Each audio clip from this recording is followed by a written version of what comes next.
Sen de bize o kimdi ki ondan sonra yok ayrı bir Allah bağışlayan mehriban ilmiyle dünyanı güvende saklayıp dolandıran Eyüpsiz aziz çok güçlü çok bilen gece gündüze düzen veren o bağlı kapıları açan el açık gözü tok yaradan görüşmeyeni gören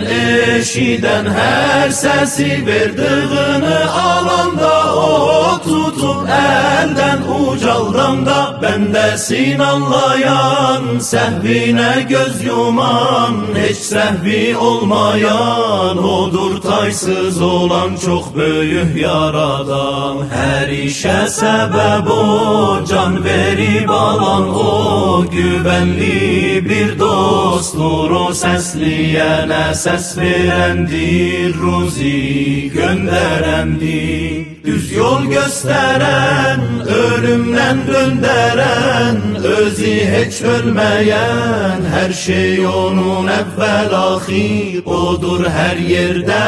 her an hazir İhtiyacı olmayan varlıktan bol olan hakimdir her ne canlı varsa dünyada her an onun hükmündedir olan biten dünyada her ne var ondandır o ne isterse olacaktır yol odur ışık odur yoldan çıkana dönüş kapısı açık Yüreği çok yumuşak zulme karşı keskin bıçak odur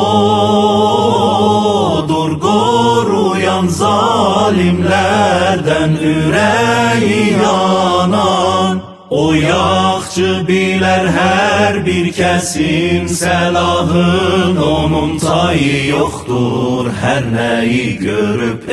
eşider o Allah en güzel dileklerin olsun yakçı bendelerinden Muhammed o Ali Muhammed'e kereminden ayırma bizi ondan gözden atma bizi köme yol bize karanlıkta göster yol bize koyma çıksın yadımızdan yadın düşmesin bir anda dilimizden adı